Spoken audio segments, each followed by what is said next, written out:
Faltan 3 semanas para el referéndum sobre 135 artículos de la ley de urgente consideración y la campaña está al rojo vivo.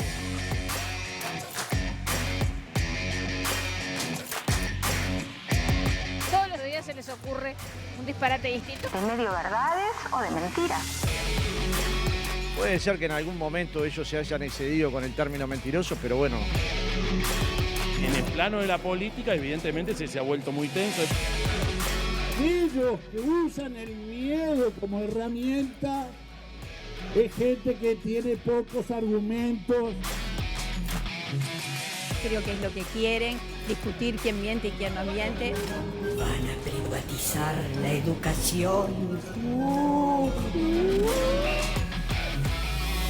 Es que desde el año pasado ya empezaron a surgir acusaciones cruzadas de tergiversaciones, medias verdades y mentiras en la campaña.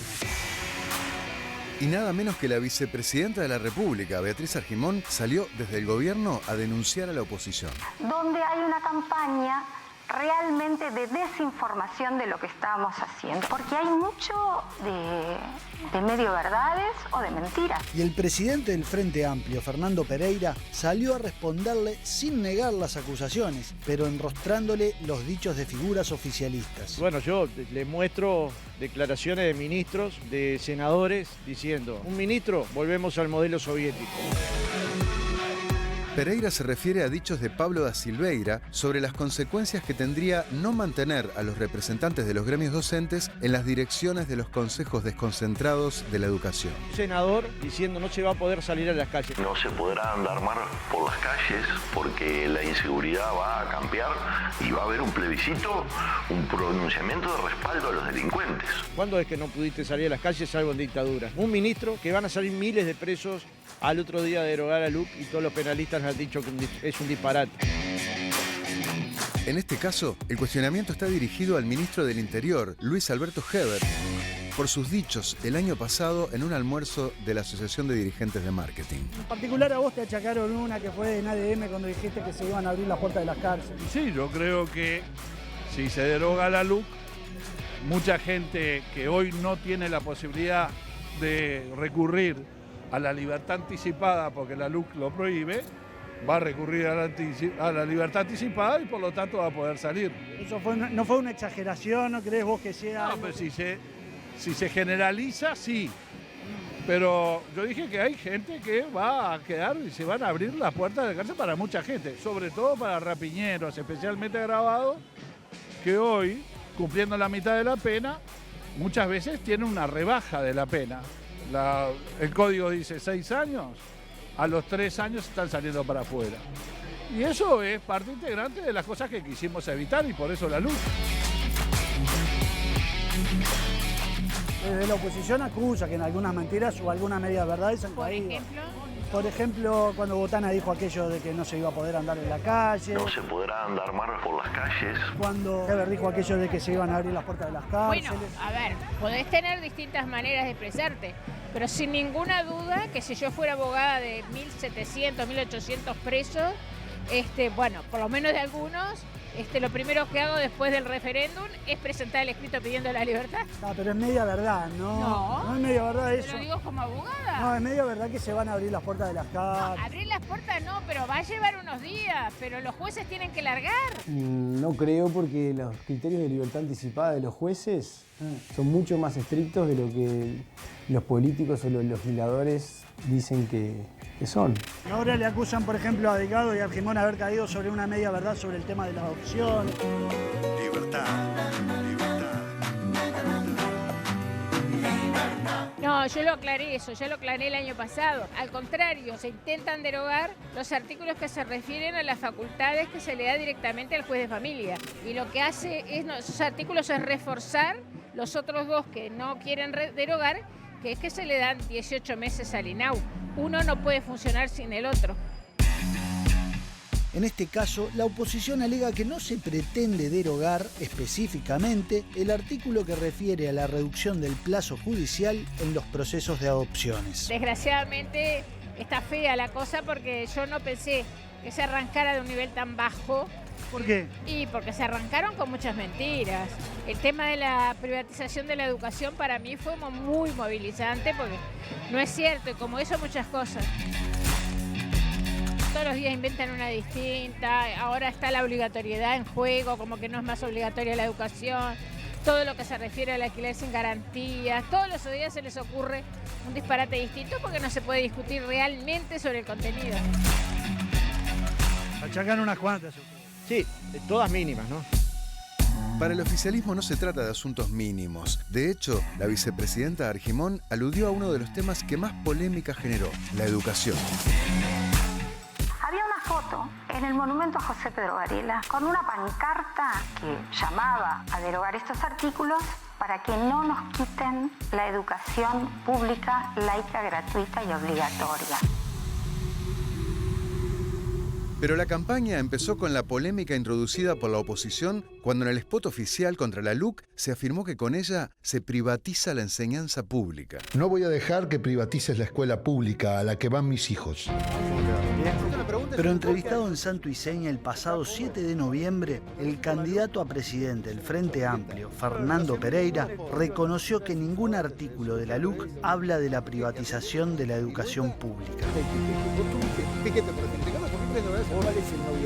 ¿Algún artículo de la LUC plantea privatizar la escuela pública, como lo dice el señor en el spot? Ningún artículo plantea privatizar, pero debilita lo público. Dije, ¿por qué entendía que se debilitaba? Luego la gente evalúa, pero cualquiera de nosotros entiende que no haría un programa periodístico sin periodistas, ni transformaría la educación sin maestros. La educación se defiende. ¿Te pusiste a pensar por qué en plena pandemia casi 800.000 uruguayos firmamos para anular 135 artículos de la LUC? Fue porque quieren reformar la educación sin tener en cuenta la opinión de los docentes. ¿Vos cambiarías la salud sin consultar a médicos y enfermeros? Si tenés hijos que estudian o sos estudiante, ni lo dudes. El 27 de marzo, votá sí, en defensa de la educación, en defensa propia.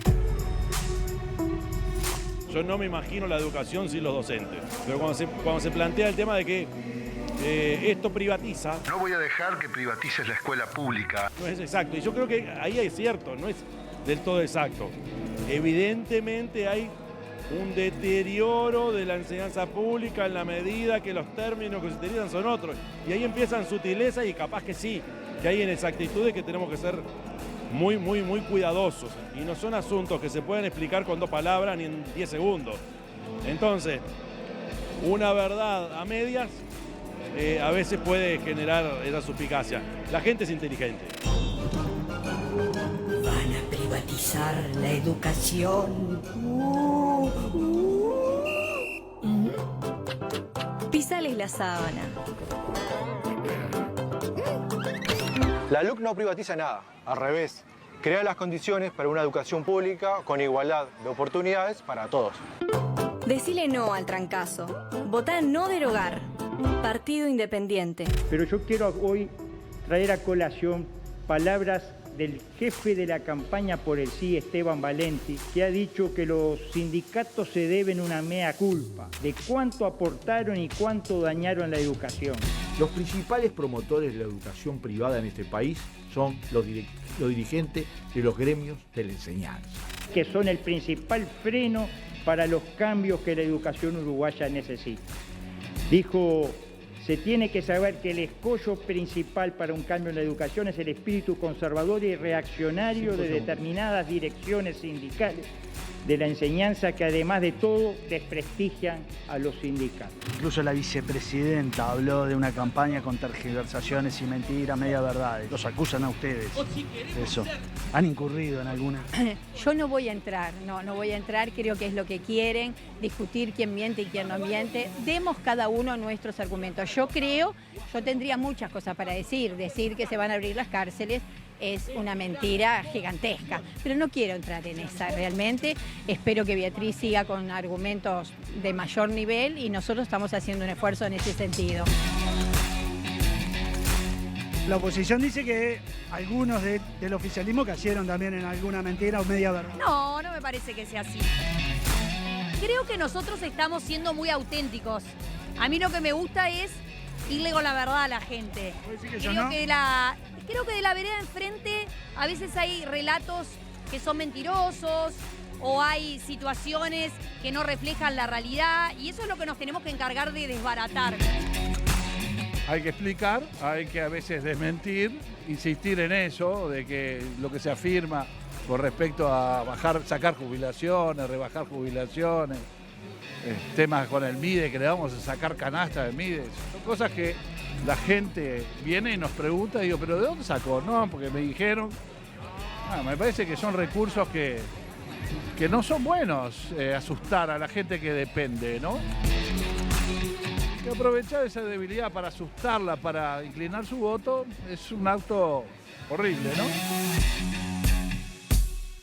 Y entre las afirmaciones de la oposición que causaron sorpresa, estuvo la de la reconocida artista del candombe, Chabela Ramírez, quien dijo que si gana la LUC no habrá dónde candombear. Si gana la LUC y nosotros no podemos derogar esa ley, no vamos a tener dónde candombear, entre otras cosas. Por eso, candombera, candombero, yo, Chabela Ramírez, voto sí por la derogación de la LUC. 27 de marzo, no lo olvides. Yo voto sí. Vos no sé qué vas a hacer, pero si después no ganamos, no te quejes, porque el candombe es de todos los uruguayos. Una afirmación parecida a la de Chabela Ramírez ya nos había sorprendido el año pasado cuando entrevistamos al senador del MPP, Alejandro Sánchez. ¿Qué es un piquete? Un corte de una vía o de un lugar público que impide el desplazamiento. Impide el desplazamiento. Sí. Una comparsa que se reúne a tocar tambor en una esquina montevideana podría ser interpretado como un piquete. ¿Vos pensás que están pensando en...? No, yo no sé lo que están pensando. Una comparsa. Lo que digo es que la ley habla de piquetes y no los define.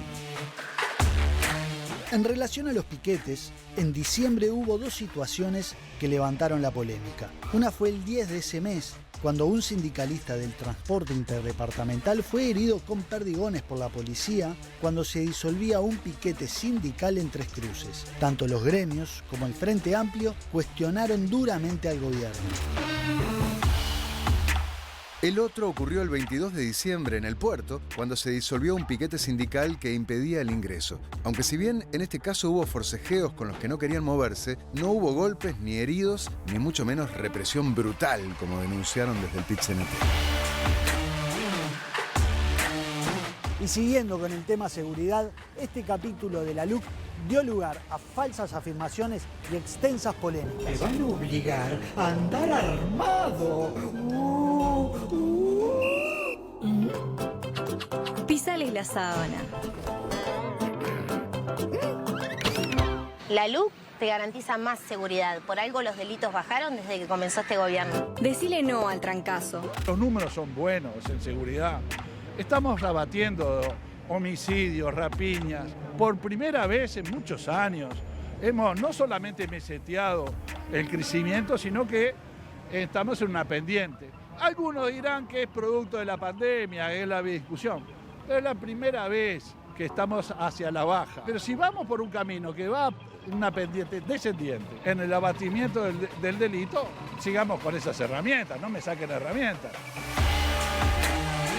Una cosa que se menciona desde la oposición sobre la LUC es que se producen a veces desbordes policiales. El fin de semana hubo un caso en San Carlos que se está investigando. ¿Está pasando eso? ¿Puede llegar a pasar? Desbordes policiales siempre hubieron, antes de la LUC. No por la LUC. No por la LUC, antes de la LUC. Incluso hay una cifra que yo estoy pidiendo para poder tener una discusión seria. Bueno, ¿cuántos desbordes policiales o abusos policiales pudieron haber en el 2019? Y comparémoslo con el 2020 y 2021. ¿Por qué? Porque empezó a regir después la LUC. Y ahí podemos ver claramente si la LUC hace.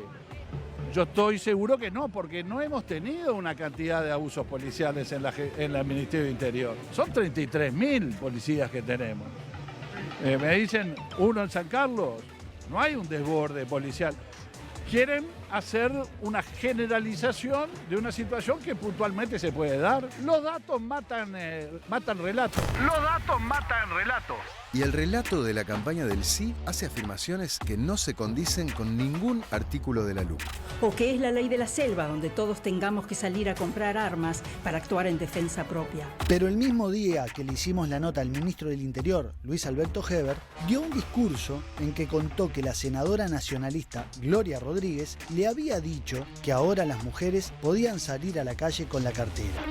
Mirá, Luis, me dijo un día en mi despacho, antes en mi barrio teníamos que salir con la plata justa y con una bolsa de nylon para que si nos robaban por lo menos el boleto del ómnibus. Ahora volvieron las carteras al barrio.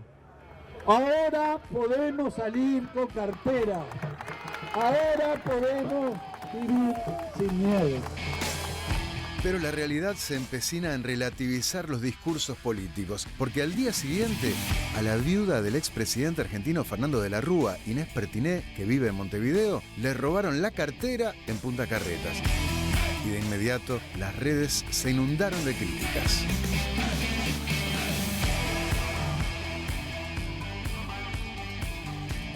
Otro de los capítulos que ha sido polémico es el del ajuste del precio de los combustibles, para el cual la LUC estableció un mecanismo de monitoreo mensual sobre la paridad de importación al cual el Frente Amplio se opone, aunque en el Parlamento lo acompañó.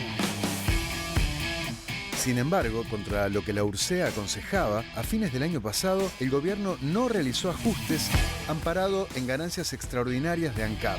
Y eso motivó críticas de Frente Amplio en el entendido de que era por miedo a perder el referéndum. ¿Te pusiste a pensar por qué en plena pandemia casi 800.000 uruguayos firmamos para anular 135 artículos de la LUC? Fue porque nos subieron los combustibles como nunca antes. Pero qué casualidad, desde que se confirmó el referéndum no aumentaron más. Imagínate la suba que se puede venir. Si ya te cuesta llenar el tanque o cargar la garrafa, ni lo dudes. El 27 de marzo, votá sí, en defensa de tu estabilidad y tu negocio. En defensa propia. Pero el precio internacional del petróleo no paró de subir y en lo que va de este año, el gobierno aumentó 2 veces el precio de los combustibles.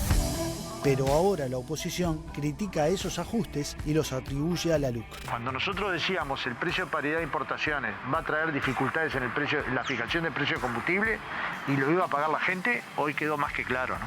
El gobierno señala que se hace un aumento menor al que se preveía o que se tendría que haber hecho. Bueno, es que claramente no se aplica con dureza el mecanismo que dijeron que iba a dar transparencia. Entonces termina siendo un mecanismo antojadizo. Porque no es por la guerra de Rusia a Ucrania que sube el combustible, porque como ustedes saben, el crudo se compra un tiempo antes. Es porque los parámetros le dan aumento de combustible. Y si usted no tiene una política tarifaria que permita ajustar una vez por año y que la gente produzca un valor que sepa cuál es, bueno, le pasa esto, ¿no? Que se van a quejar los productores, se van a quejar los que cargan la moto, los que cargan el auto, y a los que le van a subir el arroz, la harina, los fideos, y que nunca van a bajar, aunque luego baje el precio de los combustibles. Los combustibles hace un año y poco estaban a 42 dólares, 43 dólares. Hasta hace un mes estaban 90 y poco. El conflicto disparó todo. Y nosotros, porque todavía ANCAP tiene capacidad financiera y porque todavía la situación está muy volátil, decidimos un aumento de la mitad o menos de la mitad de lo que se sugería por parte de la URSEA. $1,50 pesos en las naftas y $1 peso en el gasoil más o menos.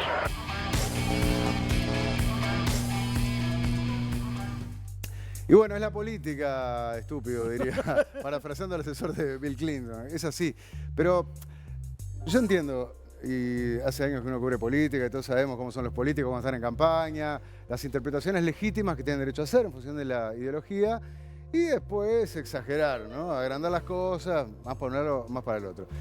Eso es parte del juego político, alta política, baja política, que uno sacará sus conclusiones. Donde me parece que se están cruzando límites que no se debería es directamente cuando hablamos de mentira, ¿tá? Siempre le puedo buscar la vuelta diciendo, bueno, es mi interpretación, tengo derecho, pero La señora que decía no se va a poder salir con las comparsas a tocar candombe por la LUC es una mentira. No es así. Capaz que ella, pobre, no está mintiendo a conciencia y cree que le va a pasar eso. Pero no, señora, no lo dice la LUC, es ridículo. Que van a privatizar la educación pública y también es una mentira. No van a privatizar la educación pública. Como bien nos reconoció Fernando Pereira acá, ¿tá? Dijo, bueno, de alguna forma es otro cantar, pero no se privatiza. O sea, esas ordinarieces no se pueden decir, ¿tá? Y en definitiva creo que perjudican a los propios defensores del sí, porque la gente no es boba. Y del otro lado dicen, ¿dónde está esto? ¿No? Lo mismo lo de los combustibles. A ver, el Frente Amplio votó los artículos que ahora quieren impugnar en relación a los combustibles. Dice, no, porque miren, por culpa de esos artículos, y el dedo tiene que apuntar para acá, entonces, ¿no? Porque esos artículos los votaste vos. Los combustibles no están aumentando por culpa de la LUC. Es más, este gobierno no le está haciendo caso a su LUC, que dice que debería tener en cuenta lo que la URSEA le informa y por lo tanto aumentar tanto. Participaron en la redacción incluso. El Frente sí, pero el gobierno no está aplicando esos artículos. ¿Por qué? Porque como siempre, bueno, se tienen en cuenta variables como las espaldas financieras de ANCAP o la política. ¿Ah? Y sí, pero por eso digo, una cosa es la política y otra ya cruzar esa línea de la mentira, de mentirle a la gente. Y luego está todo lo otro, ¿no? Hechos sonados que ha habido y que hay a diario y que, ¡pum! Mirá, esto es por culpa de la LUC. O gracias a la LUC pasa esto.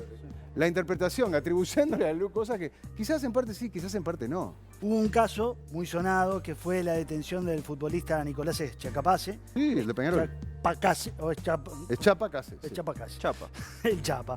Detenido el 26 de enero en la interbalnearia cuando se dirigía en un auto a Maldonado para ver un clásico ese día. Sí. Y bueno, lo encontraron con una pistola 9 milímetros que había sido denunciada como robada y que él la llevaba para entregársela a un barra de Peñarol. Sí, y ahí se habló de la LUC, ¿verdad? Ahí se habló de la LUC porque hubo figuras del gobierno, incluso el propio ministro del Interior, Luis Alberto Heber, que se refirieron a que la detención se había dado gracias a nuevas normas introducidas en la LUC. Y el ministro... Hay un hilo, ¿no? Que podemos Heber compartir publicó un hilo, un hilo en Twitter, ¿no? 2 días después. Fíjate que puso un destacado trabajo de la Policía Nacional en el antes, durante y después del clásico. Permitió que este se viera en paz. Felicito a todas las unidades. Abro hilo. Y luego dice, durante un control vehicular preventivo aleatorio, la policía detuvo un auto con 4 ocupantes, etcétera, etcétera. La LUC agregó nuevas herramientas a la policía y permite lo siguiente. Y acá... lo que transcribe, precisamente es un artículo que está en la LUC, ¿no? Está en la LUC. Queda habilitado el registro de personas, de vestimenta, equipaje y vehículo en busca de armas, drogas o objetos robados en el marco de procedimientos policiales preventivos, etcétera, etcétera. Resulta incoherente sostener que esto ya se podía hacer y por lo tanto quererlo derogar. Este ejemplo es una demostración de que la LUC sirve para combatir la inseguridad. La realidad mata relato, el latiguillo que frecuentemente vemos. Sin embargo, fue la fiscal del caso, la fiscal de Maldonado, Ana Carolina Din, quien dijo que en realidad la detención nada tuvo que ver con la LUC. ¿Por qué? Porque dice que este tipo de operativos ya se realizaban, operativos de control de personas que se trasladan para clásicos, que ella ya mismo había estado enterada de o participado en operativos en clásicos muy anteriores, claro, o partidos de fútbol, claro, que nada tenían que ver. O sea, lo que dice Heber es verdad en el sentido de que hay un artículo de la LUC que pretende ser impugnado y ese que permite que a vos te revisen en cualquier lado por cualquier cosa. Eso sí. Pero este operativo en cuestión que generó la noticia de Chapacase no fue por ese artículo, no fue por un marco de operativos que se hacen normalmente en los clásicos. Yo digo, el uso político de una noticia, ¿no? Para llevar agua para un molino y para el otro. Y vamos a ver un ejemplo inverso, ¿verdad? En el caso contrario, fue el caso del muchacho de 18 años que fue golpeado violentamente y amenazado por vecinos en una casa de veraneo en Punta del Este, en Pinares, porque los agresores supusieron que por su apariencia era un ladrón que había estado en esos días ahí. Es el caso del hijo del filósofo Pablo Romero. Sí, amigo mío, jugó al fútbol con Pablo, estaba choqueado. A ver, con el cuatriciclo lo quiso pasar por arriba, porque le vieron pinta de delincuente, porque iba con un gorrito escuchando música y unos pantalones. Sí. Salvaje lo que hicieron con ellos. ¿Y qué tiene que ver con la LUC esto? ¿Qué bueno, dijeron desde los defensores del En este caso, por ejemplo, el abogado reconocido, abogado Juan Cereta, lo vinculó a lo que él entiende que es la filosofía de la modificación que se hizo en legítima defensa en la LUC. la misma lógica que equivocadamente a veces sostiene. La propiedad por sobre la vida, la filosofía de la legítima defensa del artículo 1 de la LUC. A ver, ayúdame a entender. Sí. No sé, jodete, te metiste. No, yo no interpreté, hablé con. No, si vos lo trajiste tu informe, vos lo pusiste. Vale. Lo que quiere decir, a veces hay que hacer un ejercicio imaginativo interesante. Vos sabés que la LUC lo que permite es que la legítima defensa, entonces vos podés matar a alguien y no ir en cana porque estabas defendiendo tu casa si encontraste al chorro adentro. Eso ya estaba desde antes y ahora está incluido el balcón de tu casa, la azotea. Se ampliaron los parámetros que antes eran difusos, ahora se dejaron. El establecimiento agropecuario también, el galpón, etcétera, etcétera. Entonces lo que entiende Sereta, ¿no?, es que la filosofía esa, ¿no?, de la legítima defensa que te permite dispararle a otro es lo que hizo que estos monos salieran con el cuatriciclo a pasar por arriba al hijo de Pablo Romero. O sea, primero andá a demostrarme que los tipos leyeron el artículo de la LUC. En la previa, antes de ir al boliche en Punta del Este, se pusieron a leer la LUC y ahí agarraron el concepto de legítima defensa. O sea, de nuevo, es atribuir una intencionalidad, no sé, es algo que sea clarividente, Sereta, con todo respeto, digo, pero es como embarrar la cancha, ¿no? Y otra cosa, porque dice, la propiedad por sobre la vida, Sereta lo debe saber muy bien, pero ya en la ley vigente antes de la LUC se habla de la legítima defensa y que vos tenés derecho a defender la vida, obvio, si te van a matar podés matar, pero también a defender tu propiedad. Eso no lo incorporó la LUC, eso estaba desde antes. De nuevo, ¿no?, tergiversaciones y utilizaciones que se hacen de distintas noticias. Bueno, ya que en el primer bloque que vimos hablábamos con Heber sobre posibles desbordes policiales, le mencionábamos en ese caso el de San Carlos, porque había ocurrido unos días antes de hacerle la nota. Bueno, este viernes se dio a conocer un video que se viralizó en que se ven a dos policías golpeando. Tenemos, ¿no? ¿Podemos poner el video? Sí. A dos muchachos que iban en una moto y a los que habían detenido para ponerles una multa. Ahí se ve. Bueno, ellos se están quejando, ¿no? No quieren reconocer la multa o no sé si no quieren firmarla. Le piden que la firme y no la firma. Pero en una vienen hablando relativamente bien y en una el policía se saca acá. Y le mete, mirá la piña que le pega al policía. Y un cabezazo antes. Cabezazo. Ni Tyson. Acá se viene. Y y ahora se va a poner más violento. No sabía que lo estaban filmando, obviamente, ¿no? Porque si no. ¡Pum! No, en el piso. Si no le pegaba el celular. No, es terrible.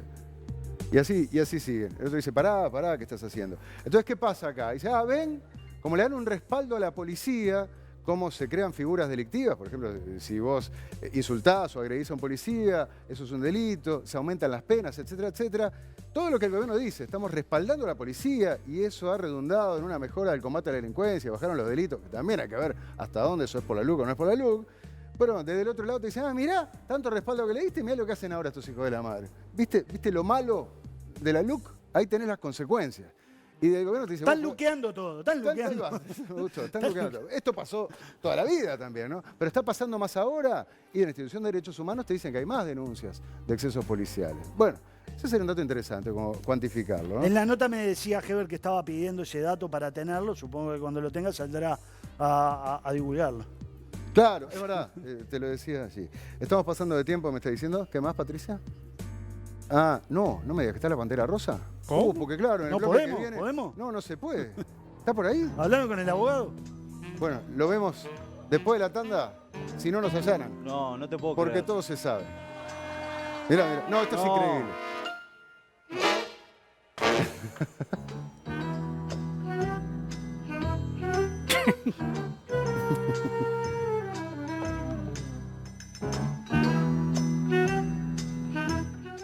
Vamos a ir ahora con el segundo tramo de este informe sobre la campaña de cara al referéndum del 27.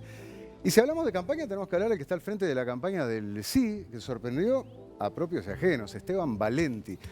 Más que nada sorprendió porque se había ido del Frente Amplio, antes de la campaña electoral, con críticas durísimas al partido al que pertenecía, ¿no? Valenti, que originalmente pertenecía al Partido Comunista, después al astorismo, y se fue de la peor manera. Es más, ¿te acordás que quiso conformar un sector político con Palomieres, con el Partido Independiente, Navegantes? Y con Fernando Amado. Con Fernando Amado, se terminó hundiendo Navegantes, no prosperó. Y bueno, y hablando de Navegantes, Valenti quedó ahí flotando, si se quiere, ¿no? Como un corcho. Y ahora el Frente Amplio lo eligió a él, a Esteban Valenti, como responsable de la campaña del sí. Y esto ocurrió después de que Valenti había sido muy crítico con toda la campaña de recolección de firmas para este referéndum sobre la LUC. Recordemos algunos tweets de Esteban Valenti. Sos malo, ¿eh? A ver, vamos con algunos de los tweets, que es verdad, sí, tienen su tiempo, pero miren lo que había tuiteado el 8 de octubre de 2020. No comparto esencia de la LUC, sí algunos artículos. Lo mismo le sucedió a varios, pero convocar a un referendo contra la LUC, parcial o total, es un grave error. Es el que está al frente de la campaña para derogar la LUC, no, de referendo, ¿no? Es un grave error, es la falta de audacia y creer que con los mismos métodos en épocas diferentes se puede avanzar. Será otro retroceso, vaticinaba el hoy jefe de la campaña de sí. Nadie resiste el archivo. Dice, Hay gente que se puede cambiar de opinión. Pero no fue el único, ¿no?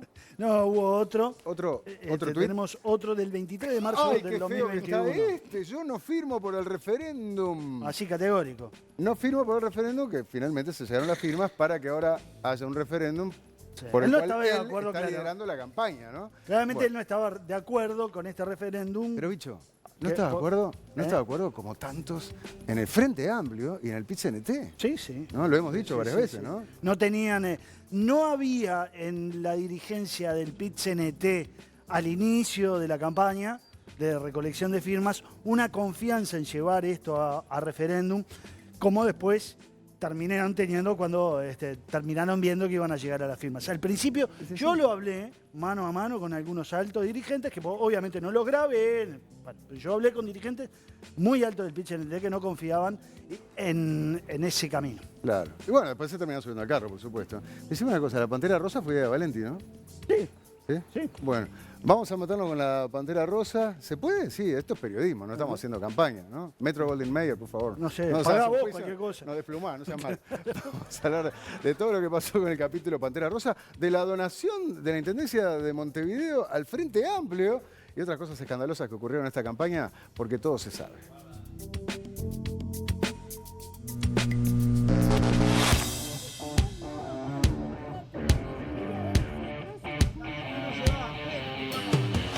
Otro de los asuntos que ha traído polémica es que la Comisión por el Sí fichó para su campaña el publicista Esteban Valenti, quien ha tenido un rol muy cuestionado tanto desde el oficialismo como del Frente Amplio, del que se alejó antes de la campaña electoral.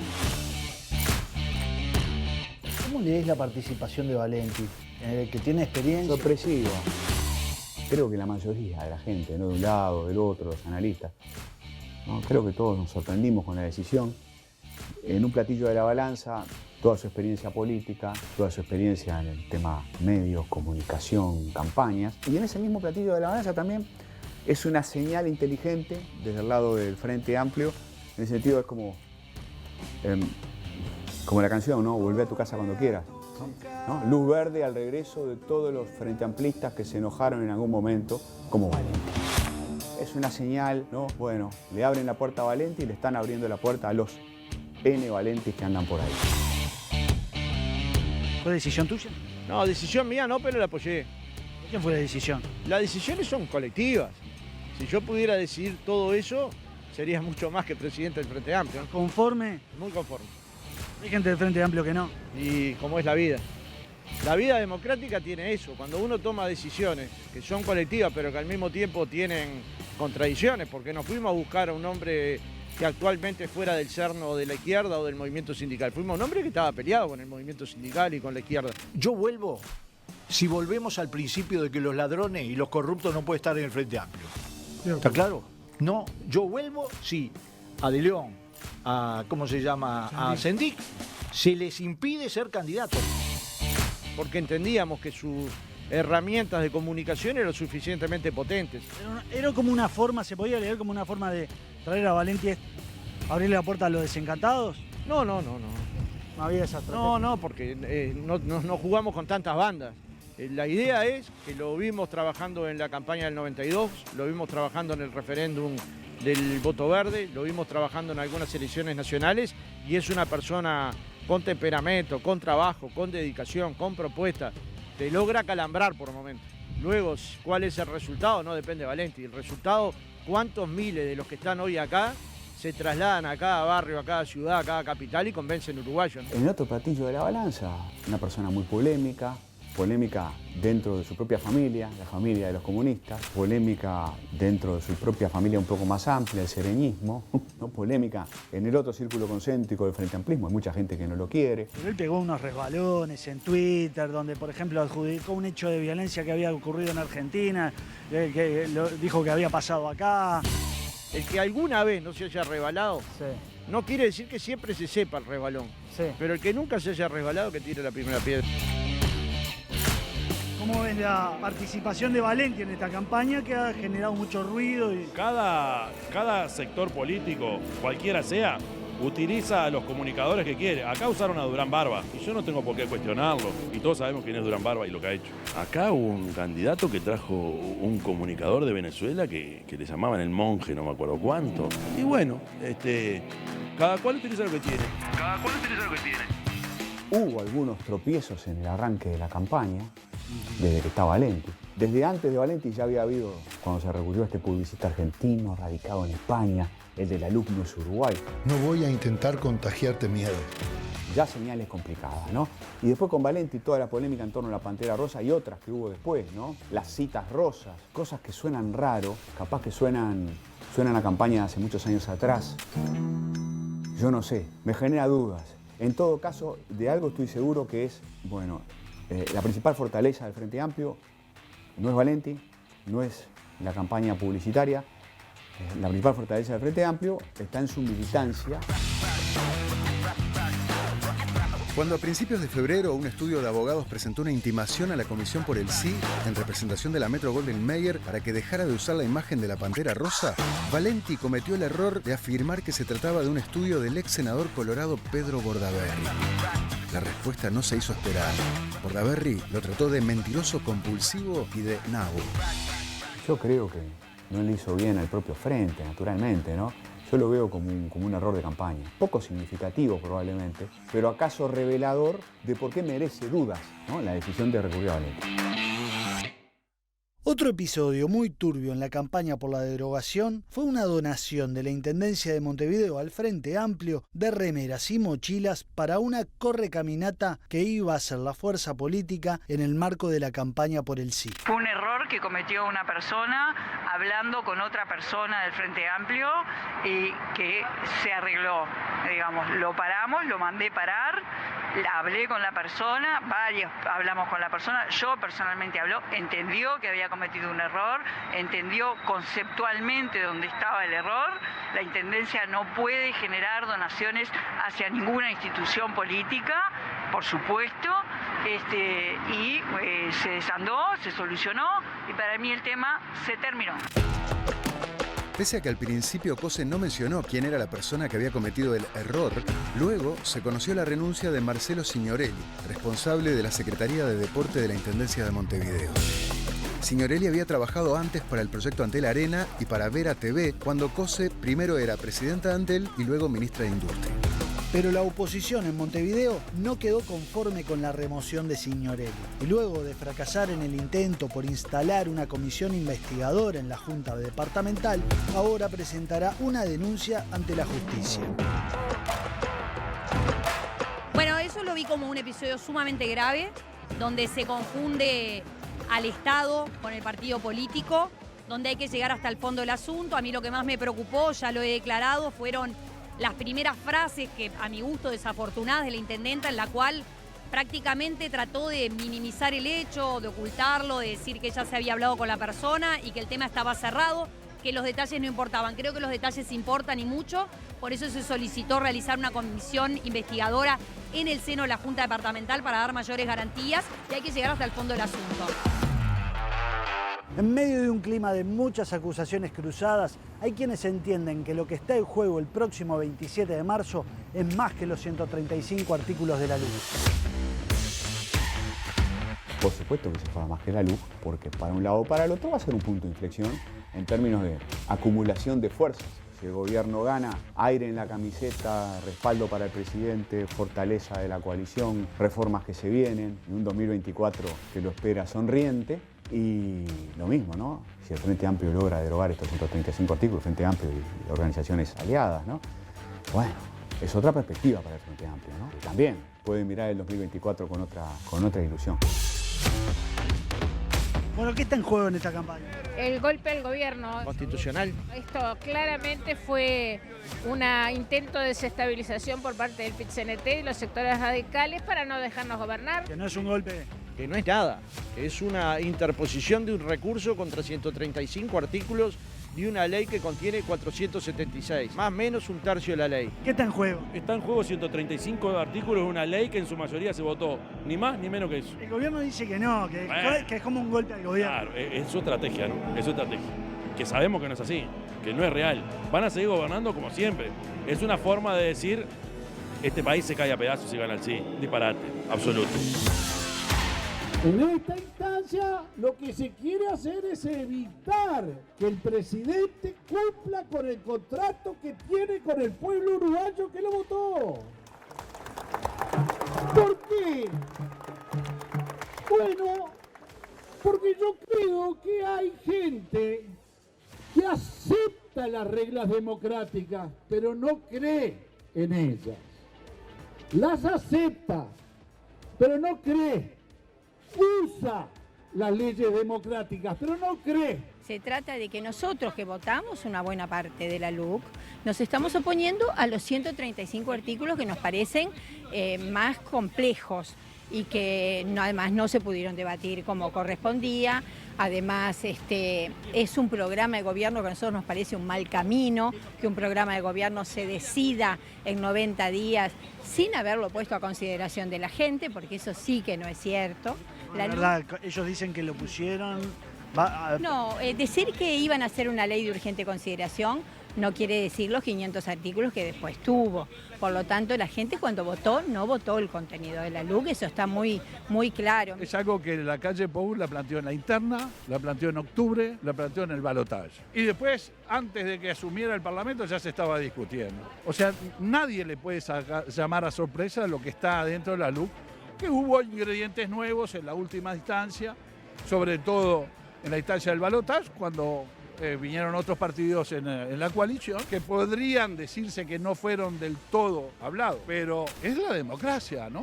O sea, se vota un presidente con un programa. El programa dice claramente, vamos a presentar una ley de urgente consideración con estos temas. Entonces, no darle esas herramientas para que no cumpla. Y si no cumple, cae en descrédito ya no el presidente, todo el sistema político que se traba a sí mismo y no deja que el presidente pueda cumplir con lo que prometió que iba a hacer.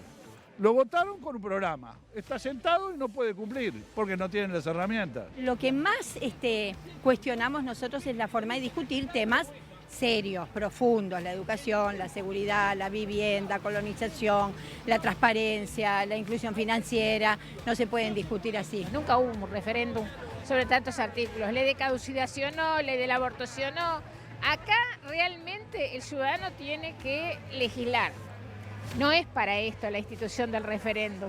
Pero bueno, nos llevaron a eso. Es muy polémico el procedimiento seguido por el gobierno. Una ley ómnibus, como decimos los politólogos, en el formato de urgente consideración. Y entonces es muy difícil para la gente formarse opinión. Cuando los costos de informarse son altos, los atajos cognitivos que utiliza la ciudadanía son muy obvios, ¿no? Son la simpatía política, ¿no? La identidad política, la confianza en el gobierno o la desconfianza en el gobierno.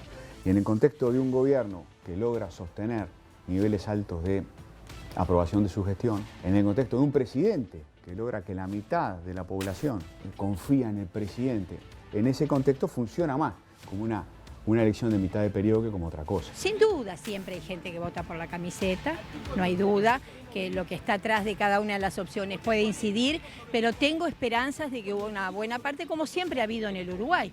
En el Uruguay siempre ha habido gente que fluctúa en las elecciones, en diversas elecciones, incluso en los referéndums, y tengo esperanzas de que la gente pueda reflexionar, una reflexión que reconozco compleja por la variedad y la densidad que los temas tienen en esos 135 artículos. ¿Tu pronóstico?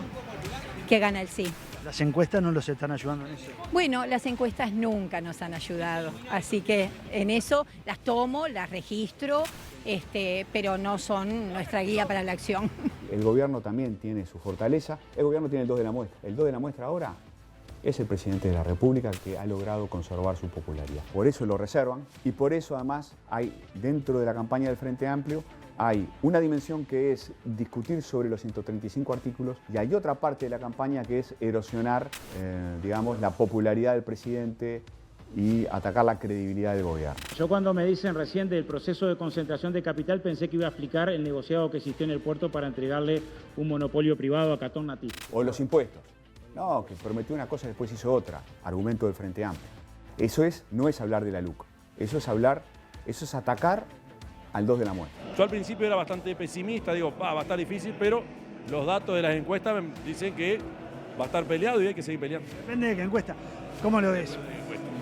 Claro. Es difícil porque hay que remontar un nivel de desinformación que es muy alto. ¿Cuál es tu pronóstico? Que ganamos. ¿En base a qué? Bueno, en base a que hablo con la gente, que cada 10 personas 8 me escuchan, se quedan con el material, estoy visitando cada lugar. Digo sí, y aunque cueste lo que cueste, sacar la garra celeste, para defender lo que soy. Digo sí. Y luego las encuestas son parejas. Nos dio ganando Nómade, nos dio parejo en un momento otra encuestadora que ahora no me viene a la cabeza y nos da perdiendo cifras. Hay que ver qué dan las demás, pero también nos daban, no llegando a las firmas, también nos daban sin posibilidades en segunda vuelta. Acuérdate de esta frase. La posibilidad de Martínez de ganar tiende a 0. Y 12 de la noche ni tú ni yo sabíamos que había ganado. O sea que el tiende a 0 en Uruguay no existe. No es una instancia para tirar ya, decir que esto está ganado, hay que pelearla hasta último momento. El balotaje fue peleado, el balotaje es un espejo de lo que pueda pasar ahí. Yo espero que sea mucho más el espejo de octubre que el balotaje. Más amplio, el margen. Espero que sea Si eso. no van a sufrir. Pero depende de la gente. Yo creo que hay mucha gente del Frente Amplio que en el cuarto secreto va a decir, démosle estas herramientas al Poder Ejecutivo. El favorito es el gobierno, ¿no? Si todo sigue igual, si el presidente sigue conservando su popularidad, si la campaña del Frente Amplio sigue siendo un acierto y una patinada, ¿no? Si el gobierno además tomó nota, como yo creo, coalición de gobierno, tomó nota de lo que fue el balotaje, que creo que tomaron nota, que una cosa es ver al Frente Amplio malherido y otra cosa es ver al Frente Amplio derrotado. Frente Amplio malherido, octubre. Frente Amplio derrotado, al final por un pelito. ¿Está? Entonces, si el gobierno tomó nota de la capacidad de recuperación del Frente Amplio, de la capacidad de su militancia, del arraigo en el territorio, si aciertan en la campaña en los medios, si todo esto se mantiene, y el favoritismo naturalmente lo tiene la papeleta celeste. Por eso elijo celeste, no quiero volver atrás, es el cielo que nos une, celeste es el Uruguay. Finalmente, el politólogo Adolfo Garcé desdramatizó sobre las mentiras y tergiversaciones de la campaña y advirtió que los ciudadanos tienen la oportunidad para informarse. Dicho, si te digo que no me horroriza, hay muchas denuncias de mentiras, que se miente, que se tergiversa, ¿no? No sé, que se presentan verdades a medias. Hay, en cierto modo, por suerte, está bien que haya un sentido de alarma, ¿no? Porque no nos podemos acostumbrar a las campañas mentirosas. Pero por otro lado, no me parece que sea tan así. Veo una campaña donde hay un poco de todo, donde hay, sí, gente que, bueno, probablemente hay gente mintiendo sabiendo que miente. Después hay gente que simplemente está, de repente, interpretando de un modo polémico algunas cosas. Y después también hay muchos esfuerzos por informar, muchos dirigentes políticos haciendo esfuerzos por informar desde su punto de vista, de un lado y del otro. No solo hay mentiras, hay esfuerzos lindos, genuinos por informar a la gente. En lugar de quejarnos tanto de si nos mienten, nos dejan de mentir, tenemos la oportunidad de informarnos. Vivimos una sociedad libre, ¿no? Prensa libre. El que quiere informarse puede hacerlo. Está una campana, está la otra. Hay medios de comunicación que ayudan, hay políticos que ayudan.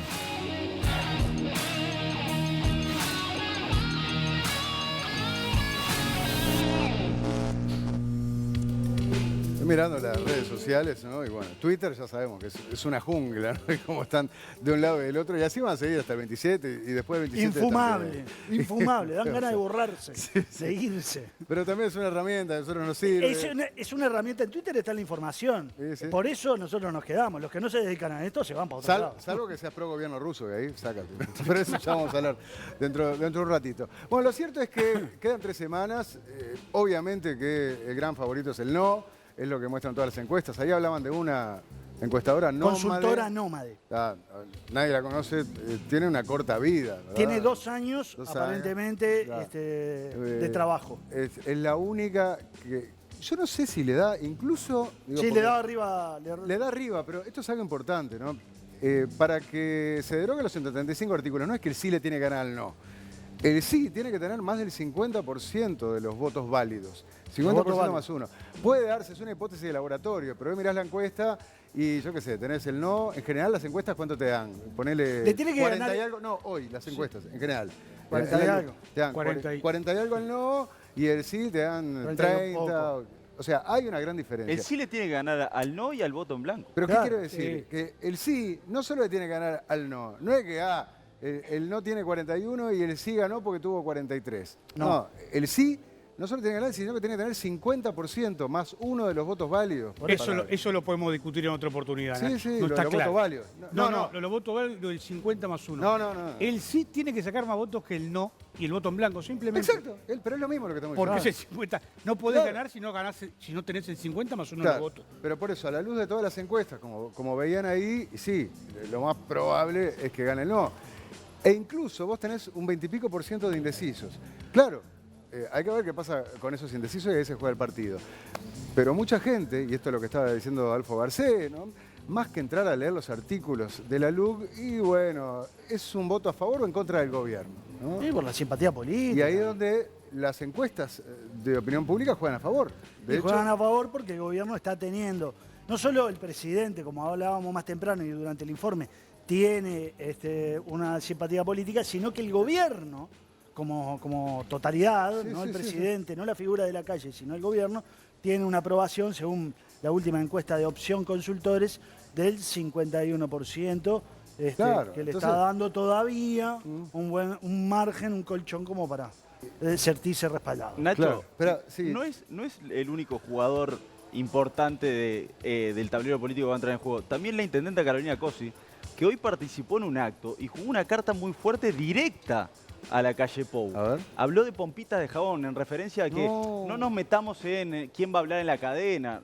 ¿Dijo pompitas de jabón? La calle va a participar de la cadena por el no y dijo, esos son pompitas de jabón. Eso tiene es un dardo directo a la calle Pou recordando aquella metáfora que utilizaba Tabaré Vázquez en referencia despectiva al que era en ese momento candidato del Partido Nacional. Tiene la grifa de Tabaré Vázquez y Carolina Cose lo que confirma es que sigue copiando algunas de las ideas y la forma de manifestarse Tabaré Vázquez. Pero debería copiarlo bueno. Puede ser el 2 de la muestra también de los blancos, ¿no? Entrando a jugar fuerte en la campaña, haciendo uso de su buena aprobación de gestión que tiene la Intendencia también. ¿El 2 de la muestra? ¿Qué? Del Frente Amplio. Ah, dijiste los blancos, ¿no? Del Frente Amplio, Carolina Cose. ¿Cuál de la muestra del Frente Amplio? Carolina Cose. Claro. Y tiene buena aprobación en la Intendencia, Leo. Creo que es en todo caso la espadilla y no sé si llega. Hay muchos que en el Frente Amplio no tienen simpatía, Cose, ya sabemos, ¿no? Hay mucha disputa interna dentro del Frente Amplio una cosa. y otros que van a jugar por ese lugar. Carolina Cose estaba cultivando una buena relación con la calle Pou, se reunían, ¿te acordás? Incluso en reserva. Y ahora le dice pompita de jabón, un tipo que tiene 51% de apoyo, digo, me parece que le está errando la estrategia. Bueno, le está hablando a otra persona, le está hablando a la militancia de ella. Pero no precisa los votos de la militancia. No, bueno, para el sí, sí. No, los de la militancia ya lo tienen. Bueno. Entonces lo que precisa, y a eso quiero ir, son los votos de los no militantes, de los indecisos. Otra vez, y Nacho. a eso les está diciendo pompita de jabón al presidente. Y voy a Porsekansky. Otra vez, Nacho. Sí. A nadie le importa la LUC. Carolina Cose está pensando en las próximas elecciones. Les importa 3 pepinos en los 135 artículos de la Bueno, está, pero si querés ganar las próximas elecciones, me parece que por ahí eso es otra cosa. estás equivocando el camino. Mirá lo que dijo Porsekansky, director de Opción Consultores. Hay un 20 y pico % de indecisos. Esos van a definir el partido. Tendría que haber un cambio entre los indecisos para que gane el sí. Se tendría que volcar casi todos los indecisos al sí para que se derogaran los 135 artículos. Y para peor, este es el dato más preocupante para los que quieran derogar la LUC, Cuando vos le preguntás al indeciso qué votó en la elección anterior, la mayoría votó a la calle. Pero todavía es más difícil. Podría, Misión Imposible si fuera el título de una película, pero nada es imposible en la política. No, y hay que ver qué pasa de acá a dentro de 3 semanas, ¿no? Sí, sí. Bueno, vamos a ver cómo se traslucen esas encuestas en la realidad de la urna. Gracias, Bicho.